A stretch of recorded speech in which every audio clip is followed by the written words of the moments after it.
O'rtoqlar, bismillah deb davom etamiz. Demak, eslatib o'taman, 30-noyabr kuni 2025-yilgi imtihonlarda o'sha milliy sertifikat imtihon savollarini ko'ryapmiz. Yetib kelgan joyimiz 18-masala edi.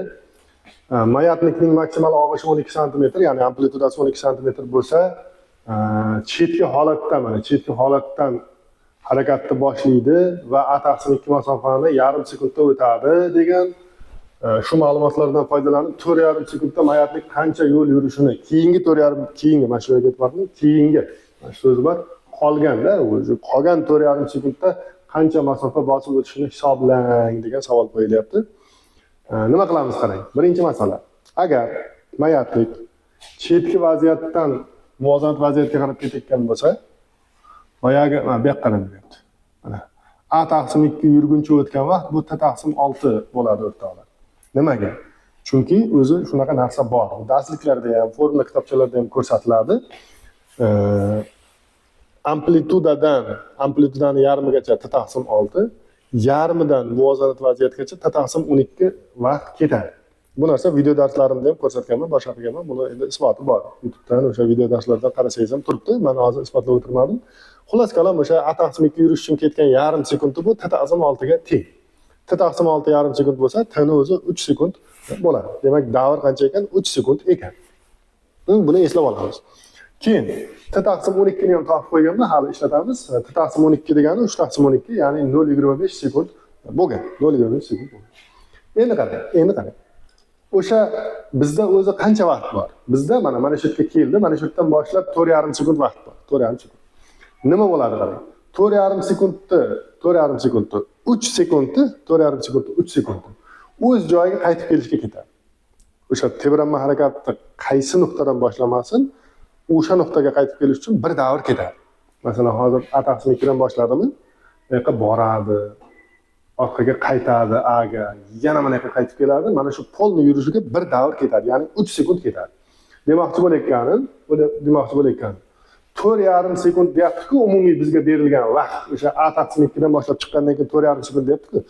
O'sha 4,5 sekundni 3 sekundni 4 ta amplituda yurishga, ya'ni bir marta to'liq tebranishga ketadi.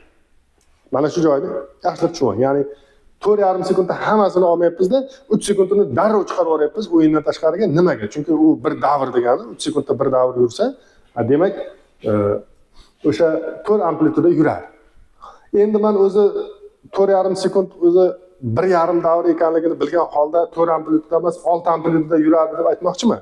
Faqat kimdir bunga ikkilanib qolishi mumkin-da, ishonmasligi mumkin, balki boshqacha bo'lmasmikin deb shubhalanib qolishi mumkin-da, chunki muvozanat vaziyatda emas, o'rtadan boshlanayotgan tebranishda bu. Shuning uchun o'sha qolgani, ya'ni 1,5 sekundda yana 2 amplituda yurishini mana endi isbotlaymiz. Mana shu joyni ko'ramiz. Xullas kalom, bizda qancha vaqt qoldi? Bizda 1,5 sekund vaqt qoldi. 1,5 sekund vaqt qoldi. 1,5 sekund vaqtda qayerda turibmiz? Mana shu yerda turibmiz. Ya'ni 3 sekundda уже borib, mana yoqqa kelib, yana orqasiga qaytib kelgan mayatlikni mana shu yerdan harakatni boshlashimiz kerak. U nima qiladi 1,5 sekundda? 0,25 da mana t/12 da a/2 dan 0 ga keladi. Muvozanat vaziyatga keladi. 0,25 ketdi. Keyin chorak davr degan narsa bor. Chorak davr 0,75 ga to'g'ri keladi. 3 sekund choragi 4 ga bo'lsangiz 0,75 bo'ladi. Chorak davrda qayerga keladi? Chorak davrdagi desam bir amplituda yuradi. To'g'rimi? Muvozanat vaziyatdan chetki nuqtagacha bir chorak davr ketadi. 4 ketadi, xullas kalom. Mana 0,75 ketdi. 0,25 0,75 qo'shsak 1 degani, ya'ni yarim sekund qolyapti. Yarim sekundda nima bo'ladi? Yarim sekundda mana chetki vaziyatga kelgan jism yarim sekundda xuddi boyagida minus a/2 ga keladi-da. To'g'rimi? Mana boshida ham o'sha shunaqa edi mana. A dan yarim sekundda a/2 ga keladi, plyusda. Bu safar nima qiladi? Minus a ga kelib qolgan. Mana minus a ga qanday kelgan? Mana a/2 dan 0 gacha 0,25 ketadi. a/2 ga kelgan 0,25 mayaq ketadi. Undan keyin 0,75 dan minus a ga boradi. 0,75 dan minus a ga boradi va a dan minus a/2 ga yana 0,5 dan keladi. Mana shularni hammasini hisoblasak 1,5 bo'ladi. Ya'ni 1,5 sekundda bu yoqdan a/2 bu yoqqa keldi. Keyin a bu yoqqa bordi, yana orqaga a/2 qaytdi. Ikkita a/2 degani 1 degani, bitta a bilan qo'shilsa nima bo'ladi? 2a bo'ladi. a/2 qo'shilgan a qo'shilgan a/2. Mana bu 4a qayerdan kelganini bilasiz, ya'ni 4,5 sekundni 3 sekundda 4A yurib, o'z joyiga qaytib kelgan deb olib ketdik. O'shandan 4A bo'ladi. Hammasi qo'shilib nima bo'lyapti? 6A masofa bo'lyapti.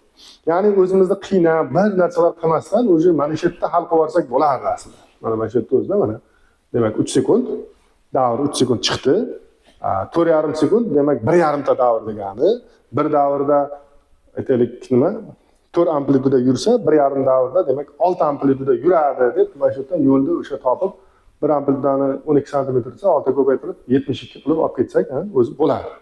Lekin boyagiday ikkilanishlar bo'lmasligi uchun men sal tushuntirishga harakat qildim. Endi bilmadim bu qanchalik amalga oshdi. Endi uni vaqt ko'rsatadi. Xo'p.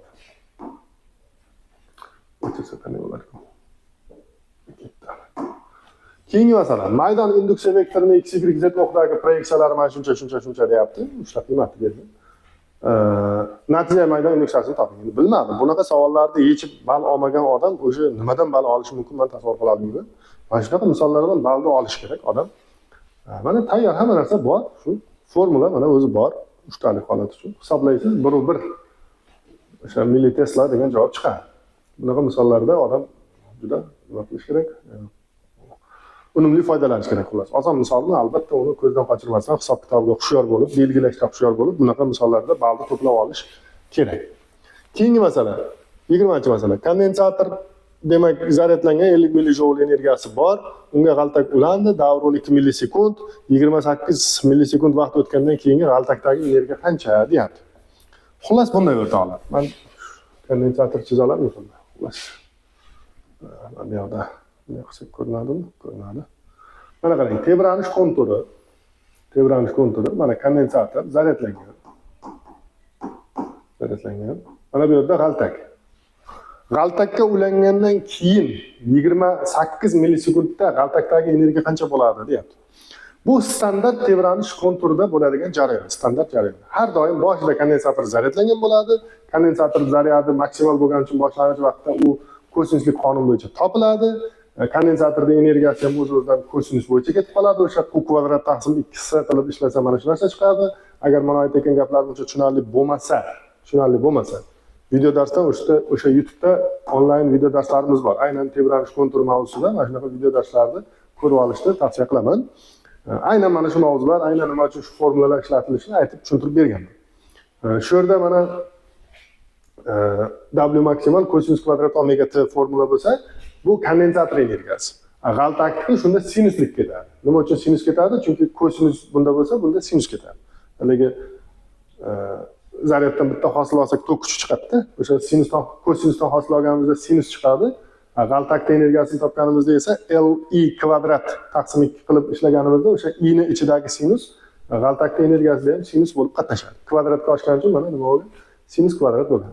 Xolos kalam shunday. Zaryad mana bunday o'zgarsa, kondensator energiyasi bunday o'zgaradi, g'altakda energiyasi mana bunday o'zgaradi. Maksimal energiya o'sha aytgan 50 millijoule. O'sha bizda formula bor, faqat hisoblash qolyapti. Mana energiya 50 millijoule sinus omega, mana omega degani 2 pi taqsim davr, 2 pi taqsim 12 qildim. T 28 millisekund, 28 millisekund. Mana shular qo'yib sekin hisoblab oxirigacha yetkazadigan bo'lsak, 37,5 millijoule degan javob kelib chiqdi. Qiyin narsa emas, tushunishga menimcha oson. Xo'p, keyingi masala demak elektrik singdiruvchanligi 2,5 hamda magnit kirituvchanligi 1,6 bo'lgan muhitda nur sindirish ko'rsatkichini topilyapti. O'rtoqlar, endi bu qiyin narsa emas. O'sha n barobar epsilon mu, ilzosda epsilon mu degan formula bor, qo'yib hisoblasangiz 2 chiqadi. Keyingisi, mana shu misol bilan sal o'ylandim. Endi uzunligi L, simda umumiy zaryadi quvga teng, zaryadli zarrachalarning tartibi tezligi v bo'lsa, tok kuchini aniqlaydi. Menimcha ichkarida bunaqa yozilmagan bo'lsa kerak. Bu yerda oqayotgan jami zaryad quvga teng, simda uzunligi L bir narsa degan bo'lishi kerak. Yana bilmadim. Xullas, oddiy yo'l bilan ishlasak shu javob chiqyapti. Men o'zi to'g'ri qilyapmizmi yo'qmi bilmayman. O'zi bunaqa misolni sal g'alati berilishi. Aytaylik, oqib o'tgan zaryad quv bo'lsa, uning uchun t vaqt ketgan bo'lsa, oqib o'tish uchun shunda t ni L taqsim v deb olamiz. L yo'l, v tezlik, yo'l vaqt tezlikka bo'lsak vaqt chiqadi. Shundan quv taqsim L degan javob kelib chiqadi. Endi bu yerda jabr muammo emas menimcha bu misol. Misol tushunarsizligini hisob qilmasak, juda muammo emas. Keyingisi demak kichiraytirsak mana. Ba'zida bu ekranni injiqliklar sir ko'payib qoladi. Sir ko'tarsak. Mana. Quyidagi foton energiyasi E ning chastota nuga bog'liqligi berilgan fotonda impulslarini solishtiring.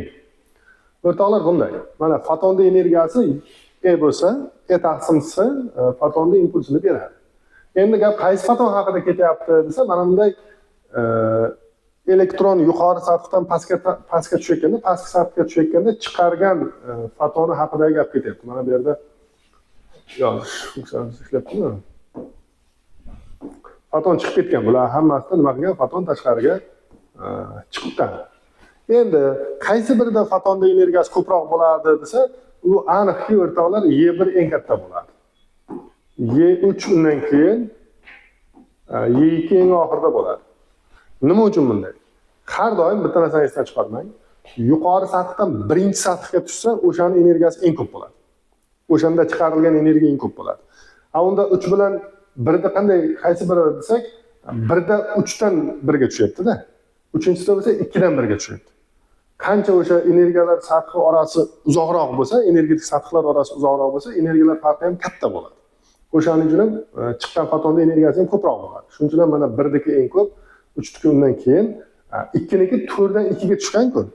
Bu o'sha kamroq. Bu o'sha Leyman seriyasi, Balmer seriyasi, Paschen, Pfund degan seriyalar bor. Men mana shu Rezervoir tajribasi, atomli bor modeli haqida video dars qilganmiz. YouTube'da o'sha fizika video dars kanalda bor. O'sha yerda mana shu seriyalar haqida bir yaxshilab ko'rib olsangiz, yetarlicha yana qo'shimcha ma'lumot olishingiz mumkin.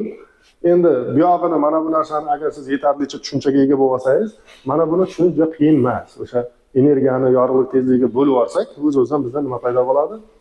Impulslar munosabati paydo bo'ladi. Xo'p. Vaqtimiz bemalol necha minut bo'ldi? Bo'ldi, o'rtoqlar, keyingisini keyingi videoda davom etamiz.